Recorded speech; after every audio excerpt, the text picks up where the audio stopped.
New Orleans Saints training camp day 5 is in the books. The pads went on and some of the players went off. Who had the biggest days during the first padded practice? We got all of that and a little bit of lanyap for you on today's episode of Locked On Saints.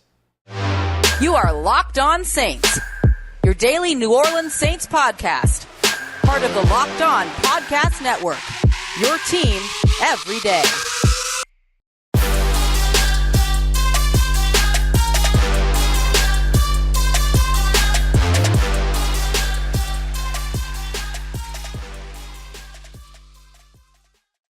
What is good, Who Dat Nation and Who Dat family? Welcome into another episode of Locked On Saints, your daily podcast covering your favorite team, the New Orleans Saints, part of the Locked On Podcast Network, your team every day. Thanks so much to all the everydayers out there making us your first listen of the day every day. Don't forget, you can always subscribe for free on YouTube or wherever you get your podcasts so you never miss the latest episodes. And as always, if you want to keep the conversation going one-on-one with me, detailed practice notes, one-on-one details for every single one-on-one rep, film studies, Q&As, and much more, you can head over to joinsubtext.com/locked on Saints. Join a community, which I would love for you to be a part of. As always, I am your host, Ross Jackson, at Ross Jackson Nola on your favorite social media, your New Orleans Saints expert, credential member of the media.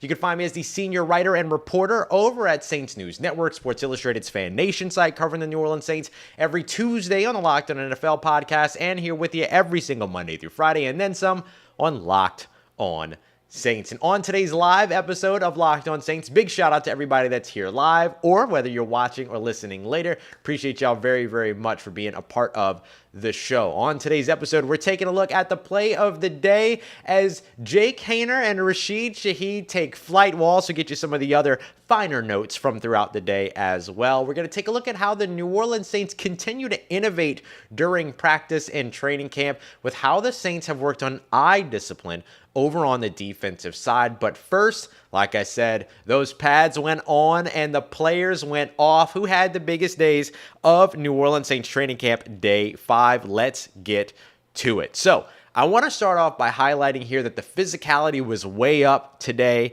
with the pads going on. The confidence was high. And of course, the fans that were in attendance, big shout out to those of you that said hi. Really appreciate y'all doing that. Were on fire as well. So the energy was just off the charts on Monday after the day off for the New Orleans Saints. They'll practice again Tuesday and Wednesday before taking another day off on Thursday. But I want to start off with Jimmy Graham, or excuse me, should I say Hemi Graham, who caught a pass during team drills as he was crossing the field, coming over to the right sideline. This happened right in front of me. And he's kind of turning back up to go upfield. Troy Pride Jr., number 37, simply in the way. And Jimmy Graham lowered the shoulder and brought the boom on Troy Pride Jr. All of them went down. There was no, yards after catch beyond that or anything like that. But I will tell you, it was a moment and kind of set the tone, which is why I'm leading off with this today, because it was close to a play of the day type situation, even though it was like a 7-yard gain. But it was just that type of physicality out here that was getting that. Look, Jimmy Graham is nearly the age of Troy Pride Jr.'s jersey number. And Troy Pride Jr. had to take that shoulder to the chest. And look, Troy Pride held his own. They both went down, like I mentioned, but that really set the tone for everything that was going to be happening moving forward all throughout this practice. And that's one of the things you love about Jimmy Graham. He's 36 years old. No, he's not the Jimmy Graham of 2013. No, he's not the Jimmy Graham of 2011. But he's the Jimmy Graham of 2023. And he needs to show people who that is. And this was one of those moments to where it's just like Dennis Allen said the other day. I ain't got to see it every day, but I got to see it. And Jimmy showed it in that moment. So that was just a great moment to just kind of set the tone, get everything started off, and it erupted the crowd, let the crowd know, all right, they're here to play. These pads are on, and they're not supposed to tackle one another, nothing like that. But I didn't stop Jimmy Graham from putting that shoulder down. So that was a great moment, and I thought Jimmy had a pretty solid practice all throughout as well. He didn't get involved in one-on-ones. The tight ends didn't, except for Taysom and Juwan. Both of those guys got in there, but it was still a really, really solid day for Jimmy Graham, so you love seeing that. During the one-on-ones, though, you got a really nice battle between wide receiver Michael Thomas and cornerback Paulson Adebo. And I'm going to tell you right now, Paulson Adebo, who I already thought was the favorite coming in to take that CB2 spot, that second cornerback spot opposite Marshawn Lattimore, throughout these first 5 practices, he has absolutely held on to that top spot and might be starting to create a little bit of distance from Alontae Taylor. And so Alontae Taylor's got to be able to step up here. Taylor saw, I think it was 3 reps in one-on-ones, didn't win any of those reps, but Paulson Adebo went up against Michael Thomas twice.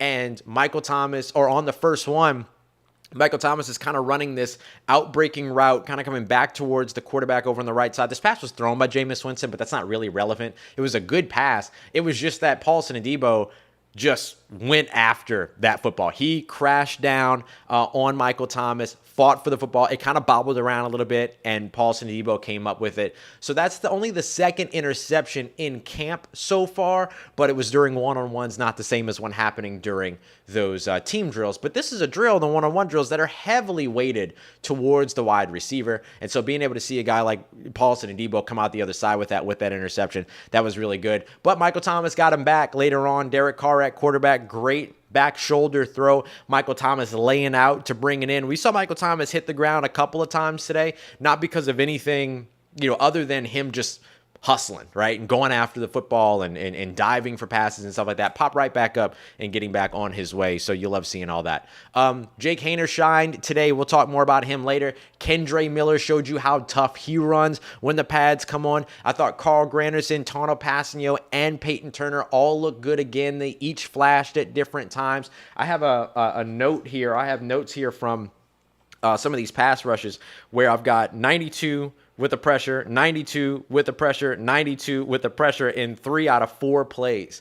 So really, really good stuff. All 3 of those were second team, so that was against Jameis Winston at quarterback. But again, didn't really have anything to do with Jameis. It's just that Tano's matching up with Storm Norton over at that left or that right tackle, right? Is that how directions work? Yeah, right tackle spot. And he is just winning those reps over and over and over again. So it might be time to bump up Tano Passanio and let him match up with Ryan Ramczyk and see if he can continue to get that going. But Peyton Turner, also another pressure today. Carl Granderson looked good. So there's a lot of this stuff that's still going on where these guys at the veteran players, the players that have been around for a little while at defensive end that you've been waiting to see, are they going to step up? So far, they're stepping up. Brian Brzez's quickness is insane. Now, seeing it with pads on just kind of shows you okay, that's his true quickness. He's got all the equipment on. He's fully weighed up. So he was outstanding today, too. Didn't have super splashy plays, had a couple of moments, but really just the quickness off the line is just wild because he shouldn't move like that. He's one of those guys that's big, kind of like Colin Saunders is, to where you don't expect them to move that way, but they 100% move in a way that surprises you. Another big win during one-on-ones came from rookie wide receiver A.T. Perry. We'll get to rookie watch in tomorrow's episode, and I'll include this there too.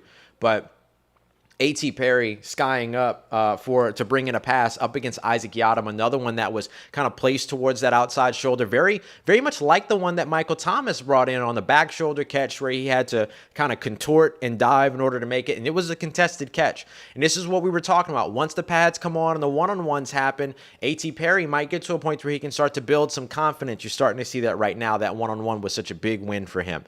Couple of players that you do want to see some more from that I thought might pop off a little bit more when the pads came on. Isaiah Foskey, the second-round selection out of Notre Dame. He's been a good pass rusher, and you've seen him win number 55 on some of those speed reps and things like that. But today, when the physicality ticked up, I just didn't see him win much. I'm not saying he lost, but I didn't see him win much. So you want to see, we'll get another day with them in pads tomorrow. Maybe he takes another step forward. I think his progress is definitely going to be trackable, demonstrable, all that. So I'm looking forward to seeing it as we continue on. And then, of course, Andrus Peat unfortunately left early with an injury. It's just a quad strain. It is a quad injury, but usually quad strains are considered day-to-day. We've watched guys like Tyreek Hill battle through those at the wide receiver position in the NFL, stuff like that. But it is opening the door a little bit further for James Hurst. We got a poll going on right now. Who's going to be the starting offensive or left guard for the New Orleans Saints? Will it be James Hurst? Will it be Andrus Peat? Will it be Nick Saldiveri? Will it be somebody else?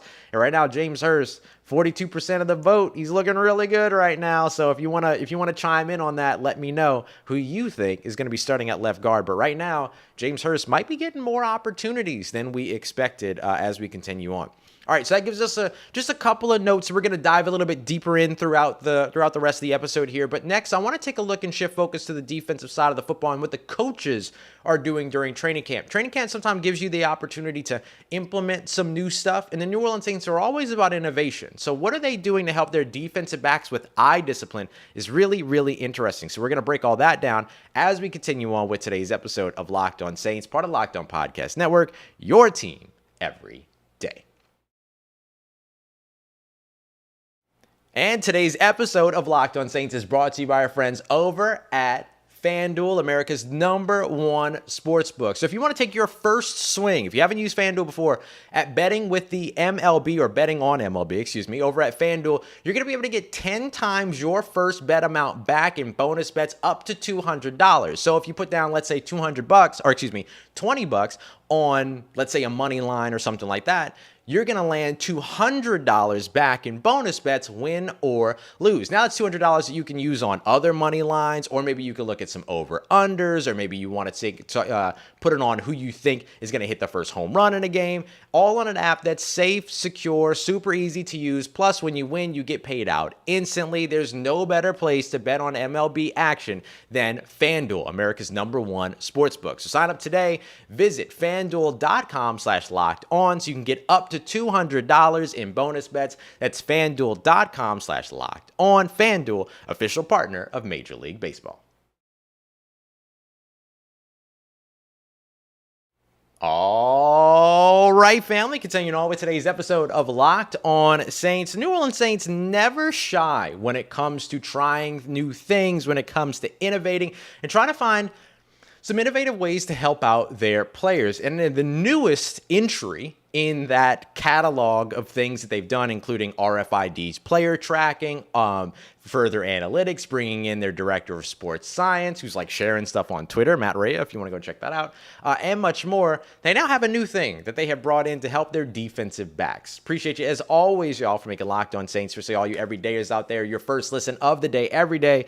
So what the New Orleans Saints have implemented just in the individual drills when it comes to corners, including slot players, is what they're calling goggles. And I know that sounds simple, that sounds basic, but let me explain. Basically, these are goggles that basically create blinders for your peripheral vision. Now, they only use these during individual drills because you don't want somebody getting mollywopped during team drills wearing these things and not being able to see who's coming from where, left, right, all that other stuff. But what they're basically doing is taking all of the distraction away and training the eyes about where to be during a play, how to keep everything in front of them.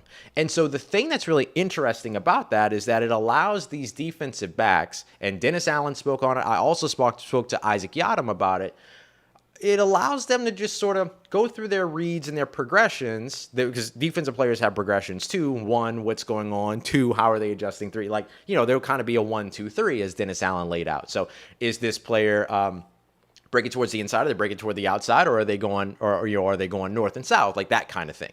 And so based upon what the opposing receiver is doing, it tells the corner what they should be doing in their coverage based upon the pattern that's being run and all these other things. It's a little bit of like a similar concept to match man or match zone, to where, you might have 2 corners on one side and they change responsibilities based upon if the guy they're lined up over takes an in-breaking route as opposed to an out-breaking route. It's a little bit different because the Saints play a lot more man, just like straight up man, but this gives them the opportunity to be able to kind of train their eyes and focus. And if you remember back when, and really it's not that long ago, it's really over the course of the past couple of years, Dennis Allen has highlighted when it comes to the secondary, back to when he was defensive coordinator still for the Saints, that eye discipline has been a challenge for this team in the past. And I asked him straight up, DA, you've talked about eye discipline being a challenge for the defensive backs in the past. Is this related to that? And he was like, yes, 100%. That's exactly right. Like, that's the same conversation. And so the piece that you're looking at here is, how does this end up helping the New Orleans Saints? So let me give you a little bit of an example. If you're a corner and you're lined up over a receiver, and let's say you're 6-7 yards off the ball. Let's just say, right? You got some cushion. You give them some cushion. And you're set to drop back, and then you're set to adjust your coverage based upon whether they cut inside, outside, or go vertical. If they cut inside, maybe you're playing a trail technique to where you're trying to keep up behind them. If they're going towards the outside, maybe you're coming underneath because you know that you have the safety help over the top. And if they're going vertical, you either have the responsibility of playing trail by playing underneath because you have the help over the top, or you need to stay over the top of them. The last thing you want to do is be even, because you know the saying when it comes to every receiver everywhere, if it's even, I'm leaving. I'm gone. Goodbye. And especially when you're dealing with guys that are as fast as Chris Olave and Rashid Shaheed and all that. So what's happening is that they're eliminating the other distractions. And again, this is only during individual drills. This is all simulated, right? This isn't like live snaps or anything like that. You'd put them in danger with those blinders on the taking away the periphery.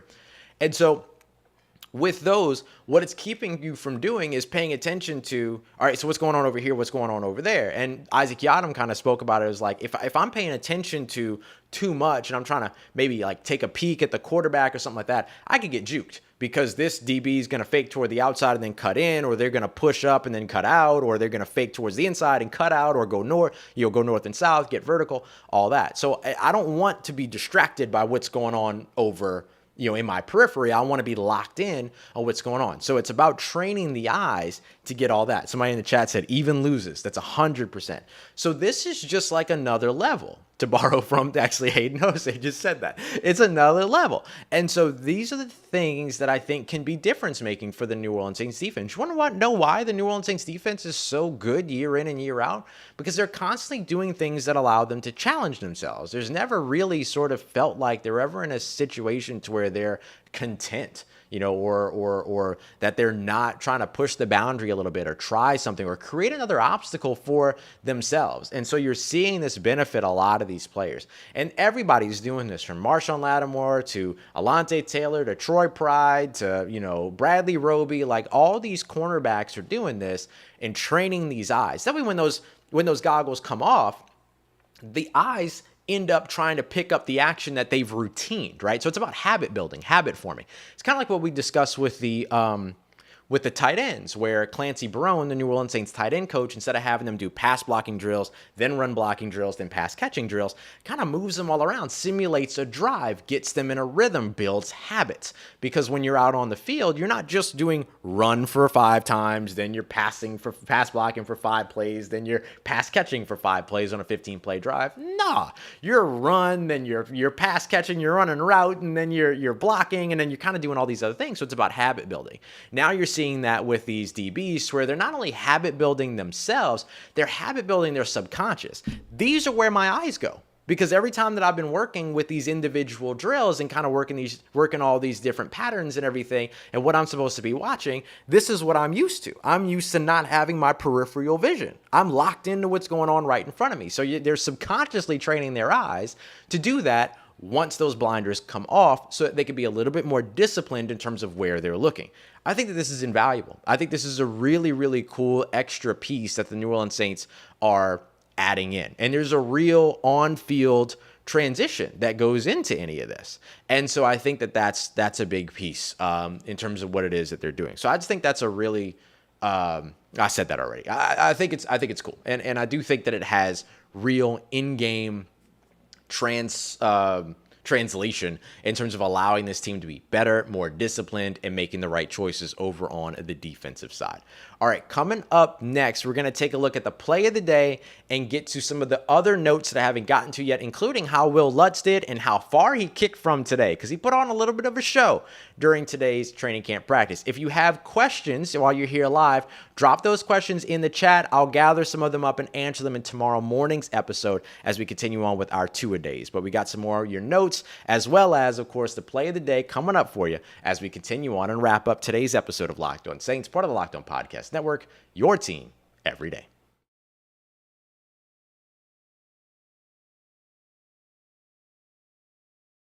Let's get it, Who Dat Nation. Wrapping up today's episode of Locked On Saints. You tell I'm rejuvenated after a day off, and I got out there. They had pads on. Their pads were cracking. The players were going off. That was super fun for me. So, I'm bringing the energy today. We out here. I appreciate you very much. For all y'all everydayers making Locked On Saints your first listen of the day, every day, whether you're live or catching the show later. Much love to you. Appreciate y'all continuing on. And a big thank you again to everybody that's taking the opportunity to say hi while you're out at these practices as well. It means the world to me.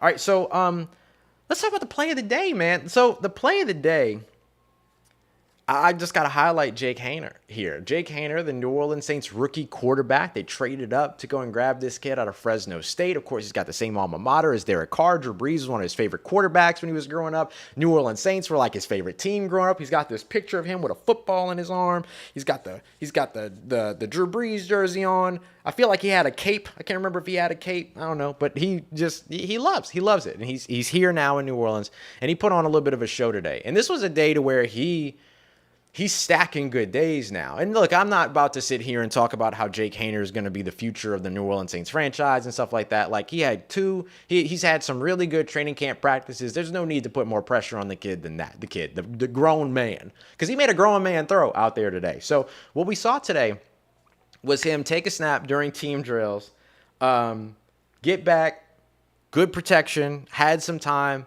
and Rashid Shaheed just blazed down that left sideline. And this was an easy touchdown for Rashid Shaheed. But Jake Haener had to get the ball there.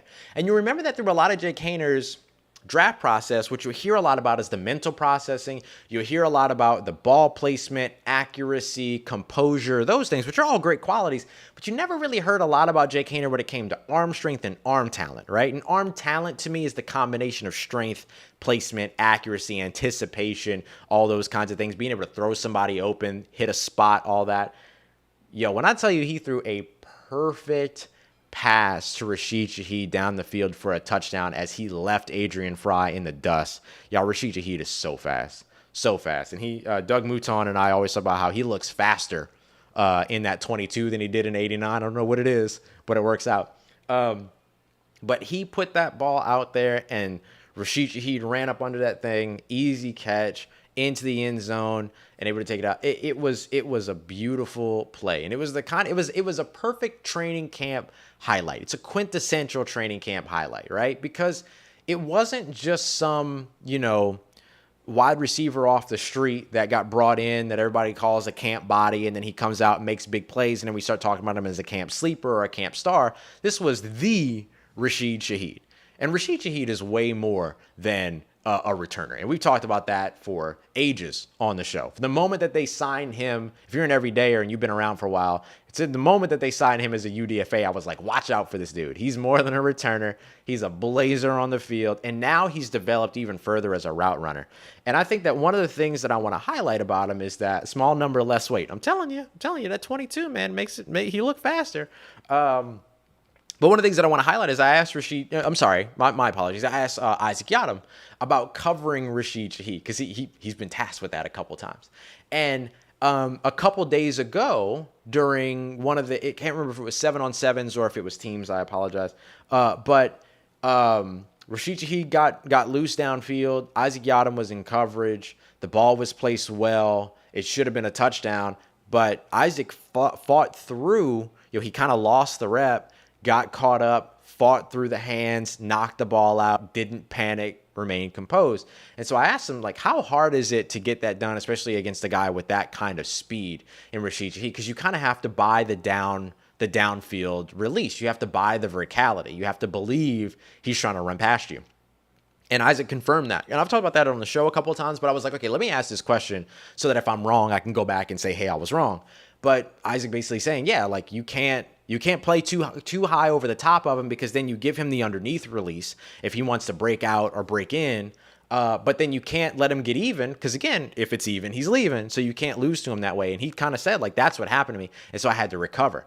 This one, Rashid Shaheed was so gone, there was no recovering for Adrian Fry. There was no recovering for the guy. And Rashid Shaheed made a big old play out of it. And that's the kind of a play that you would see on the Saints start a drive on the 25, and then they pick up, they pick up 5 yards, and then they go to Michael Thomas, and he picks up 10 yards on a slant. It's a fresh set of downs, 1st and 10 on the 40, and then they pick up a couple more. They get just beyond the 50-yard line, and all of a sudden they're like, all right, Rashid, line up outside and do your thing. And then he's gone, and then you get to take a shot down the field if it's available, or you dump it off to Alvin Kamara or something like that, and Alvin Kamara goes 60-something yards on a pass out to the flats or whatever. Those are the types of things that were kind of missing from this New Orleans Saints offense last year, was kind of that diversity, ability to be able to take the attacks. The defenses didn't take the offense's releases as seriously. With Rashid Shaheed, you have to, right? You got to. And then Chris Olave the same, Michael Thomas the same, and then now you have all these other weapons. So this is why this is one of those big things where it's not just about it was a pretty pass, and it was a big deep pass for a touchdown. Yes, that's true. And the crowd was lit after all that. Like, they absolutely loved it. And of course you did. But it's beyond that. Like, there's real game application to this, to where, all right, that's the kind of thing that you look for. That's the kind of look you're trying to get in a, 1st and 10 from your own 40, or from the opponent's 40, or from your own 50, like in that kind of area, to be able to take those shots. And these are the pieces that get pulled together and end up happening. And translating to the field. Because not only is Jake Haener going to be able to make that throw, but Jameis can make that throw. Derek Carr can make that throw. So being able to get that with Rashid Shaheed was pretty big. All right, so let's get through a couple of other big notes. Oh, I should also mention Jake Haener also added a scramble right after that, to where he kind of like okey-doked somebody on his way. He scrambled out towards the right, so okey-doked somebody in the backfield, and then got outside, okey-doked somebody again in the flats, and was able to pick up some yardage. So him and Jameis Winston and Derek Carr all kind of have this sneaky mobility that they're able to kind of utilize to pick up and scramble in some dire situations. But the thing that I like about Jake Haener, besides his throwing motion, he's got a really tight throwing motion that I think is really good. Gets the ball out quickly, decisiveness, all that. But now you're also looking at, like, all right, he's not trying to run, but if he needed to, he could. And I think you look at that same thing from Derek Carr, who's also scrambled a couple times in practices here. All right, let's get to a couple other notes for you. Beyond the play of the day, Marshawn Lattimore, another big-time PBU pass breakup against Michael Thomas. This was early on in team drills. Michael Thomas running a quick slant towards the inside, and then Marshawn Lattimore being able to break in, kind of break on that pass and then knock it out, get a hand on it. Marshawn Lattimore has been out of his mind so far throughout training camp. He has looked so good, and we're seeing this over and over and over again, and I love it. I think that's the type of confidence you want to see from a cornerback one, and he's put on a show out here so far. Will Lutz went 8 of 8 today, so that takes him to, quick math, 19 of 20 on the offseason so far, at least by my count, and that the longest one that he put out there was a 59-yarder from the left hash. So pretty good stuff. He also kicked, by the way, from 56. He had another one from 50-something. He had another one from 46. He had another one from 44. So he was getting the distance there. But him knocking through one of those big 59-yarders, that's pretty solid. And he did it with good accuracy as well. Another couple of big wins for wide receivers on 101s, Kiki Cody, and then, of course, Traquan Smith. Traquan Smith went 3-0, including some targets up against Marshawn Lattimore. He had a target up against Bradley Roby, and then he had a third target that I believe was against Anthony Johnson. And then we saw 2 big wins for Kiki Cody going up against Adrian Fry on both of those. Adrian Fry, rough day today. Looking forward to see maybe he bounces back, because he gave up that big score to Rashid Shaheed as well. And then finally, just some transaction news for you as well. And on the Jake Haener note, just a reminder for you too, the Saints will probably carry 3 quarterbacks on their roster. You do not get a free roster spot for a third quarterback on your 53-man roster, but you do get the free spot, effectively a 47th game day player that you can carry in as your emergency quarterback on game day for the game day 46-man roster. So you have those practice squad elevations, the standard elevations, which you can do a couple times a game or a couple times a season for individually per player. And then you'll also have that emergency quarterback 47th unofficial spot, or unofficially 47th spot. So he'd still take up a 53rd man roster spot or a 53-man roster spot, but game day he'll carry in and be your emergency quarterback for sure. He just can't do anything else but be the emergency quarterback, and can only go in the case of losing the first 2 guys. And then finally, just transaction-wise, the Saints officially placed offensive lineman Trey Turner on injured reserve after that quadriceps, of the torn quad there injury that he suffered earlier this week or late last week. And then they brought in defensive end Kyle Phillips, who they tried out earlier on this offseason. So he comes in place of Jabari Zuniga, who announced his retirement yesterday. And so now you've got kind of all those, but still a floating spot out there. We'll see how the Saints continue. Oh, no, they don't. My bad. They brought in Coda Martin yesterday. So, they've just kind of rebuilt that roster back to 90, and then they kind of figured that out. So they lost Trey Turner. They bring in Coda Martin. That's your replacement there. And then they lost Jabari Zuniga. They bring in Kyle Phillips, who had a great rookie season with the New York Jets, but then had some injuries the second and third years of his career. So we'll see if he's able to kind of stick out here. But if you're curious, we're in number 91. All right, y'all.